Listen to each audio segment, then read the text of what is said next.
This is Alchemy of Stephen's School, Alchemy Study, Alchemy Podcast. Do not try this at home. My great work of alchemy.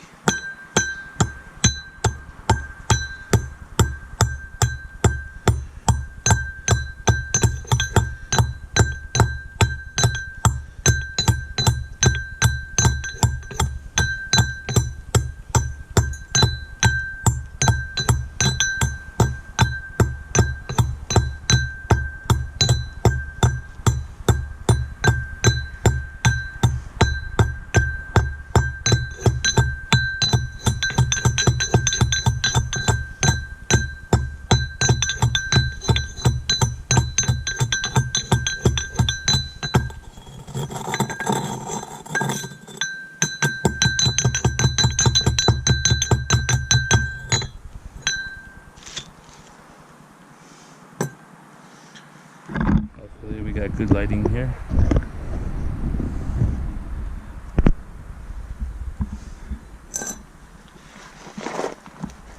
If I get my shadow out of it.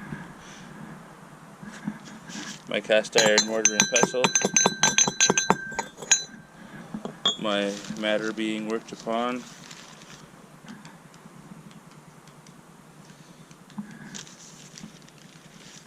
This is a prime piece right here. A prime specimen.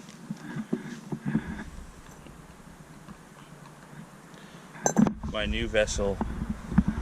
Let's take a look at the vessel. This was a dollar store find. I did my best to getting the label off the bottom. There's still a tiny bit of glue, but I scrubbed it and scrubbed it. Anyway, other than that, it's clean inside. It's got a nice large top that opens,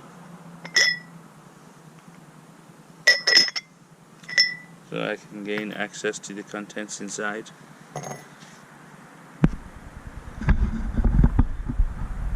Now this is going to be a series, so subscribe for updates and watch the series as this work unfolds.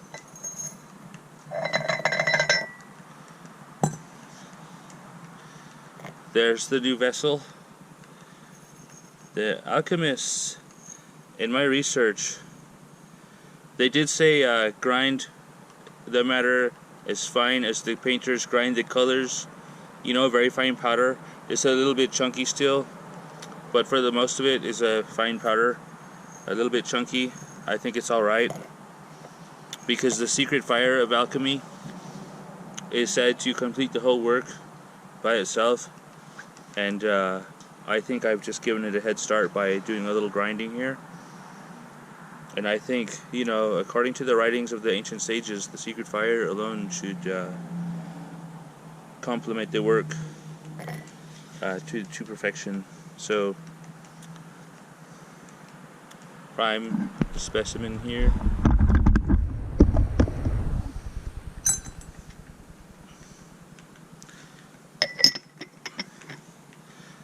I really like this vessel right here. This is perfect. The bottom of it's not round. That's the only drawback. But other than that, I think we're gonna be fine.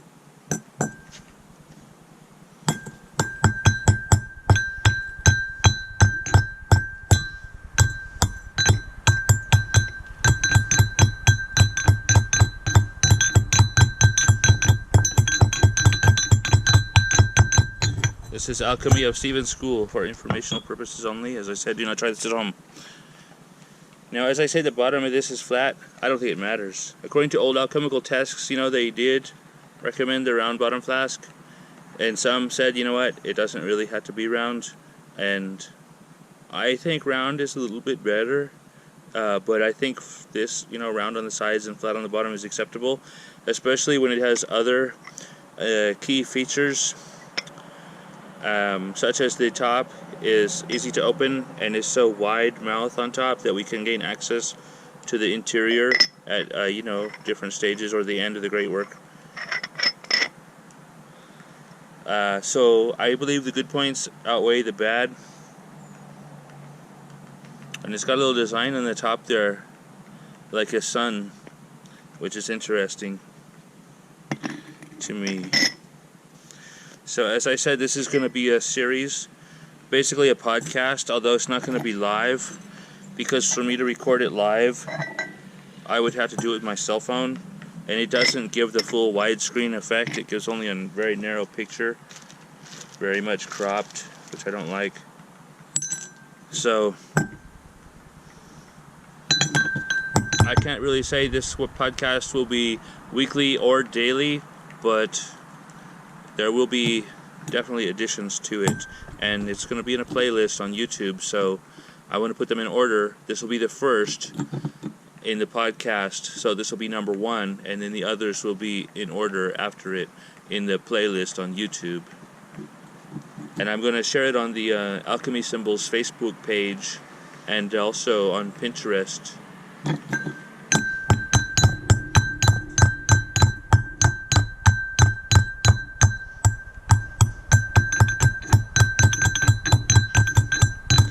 I'll probably also share it in my Facebook group, The Order of the Twin Serpents, as well.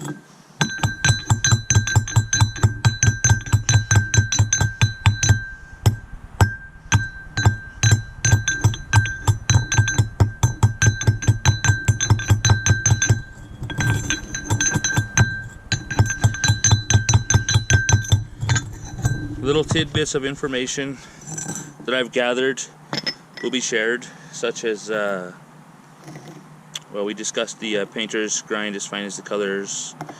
Also, in old alchemical writings, I found references that suggested the vessel should not be filled more than 1/3 of the way. So 1/3 would probably be basically maybe just above this little line. I'm thinking this line right here might represent basically almost 1/4 of the vessel, but we don't want, according to the ancient sages' chemical writings, we don't want to exceed 1/3.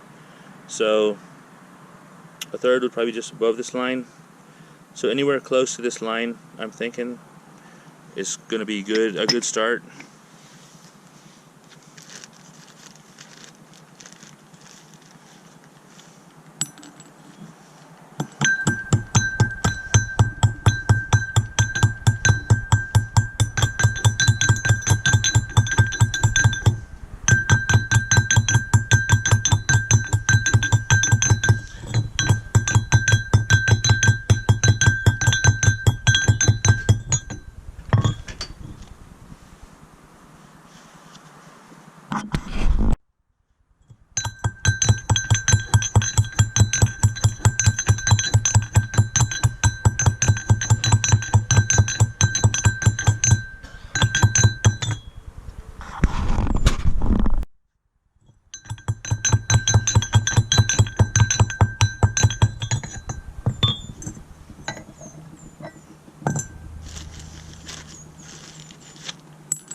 I've got some really good little tidbits of information to share in this podcast series as we progress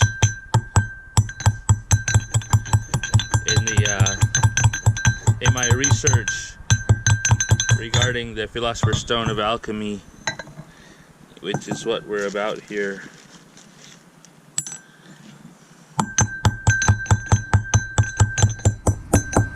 What I'm about.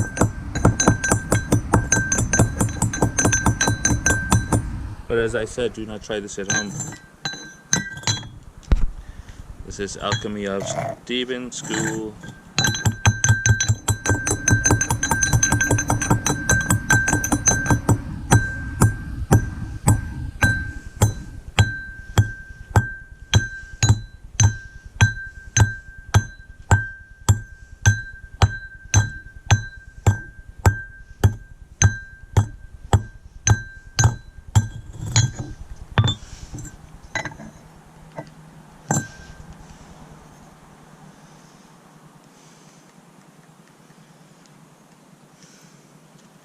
I'm gonna put, you know what? I'm just gonna put just, you know what? Let's start with what we got. I'm not gonna fill it a third full. The ancient sages, when they wrote that about the 1/3 full in the flask, they meant not exceeding that. They didn't mean to start at 1/3. They actually wrote in their, in their ancient manuscripts to start small. That the smaller the quantity, apparently the faster the great work is supposed to go, the faster the turning of the alchemical wheel, etc. And according to those ancient writings, my understanding of it anyway, is that once the first portion gets to what was called the Philosopher's Stone, then it can be used to turn more of the base materials into the Philosopher's Stone, and to do it faster than before. That supposedly it helps. So, the smaller, according to the ancient sages, the smaller quantity I start with in here, the faster the great work is supposed to unfold. Now, another really good tidbit that someone shared with me a long time ago on an old forum called Ark of the Sages, a friend of mine, he shared a little tidbit that was, I was told was translated from a German manuscript called the Rec Herm, or Recreation Hermetique. And that little gem was a bit of advice on the magnum opus, or the great work of alchemy. A great secret which I've pondered for many years, or some matter of years. I guess it is getting to be many years now. And it said, separate your tincture into 2 halves. Now this was referred to as the weights of the wise, the scales from the justice system, the weights of the wise, 2 equal portions. It said, separate your tincture into 2 halves. 1 half you let dry out, and the other half was used to do the imbibitions. Now, I'm not giving you advice to follow that. This is for informational purposes only. Remember, this is Alchemy of Stephen's School. Do not try this at home, etc. But according to what I was told, was translated from the Rec Herm, the alchemists would split their tincture into 2 halves, which was the weights of the wise, 2 equal halves. 1 half would be used to do the imbibitions, and the other half would become the matter imbibed upon, which was allowed to dry out, of course. Now, this could be understood different ways. I pondered it for a few years. When the realization sank in, it was a gift. When I understood exactly the way it was meant to be understood, it was enlightening. It was like a gift. So,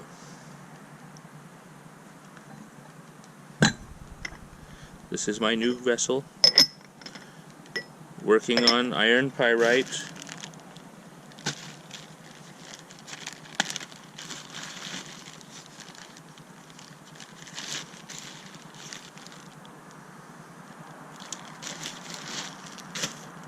With my cast iron mortar and pestle.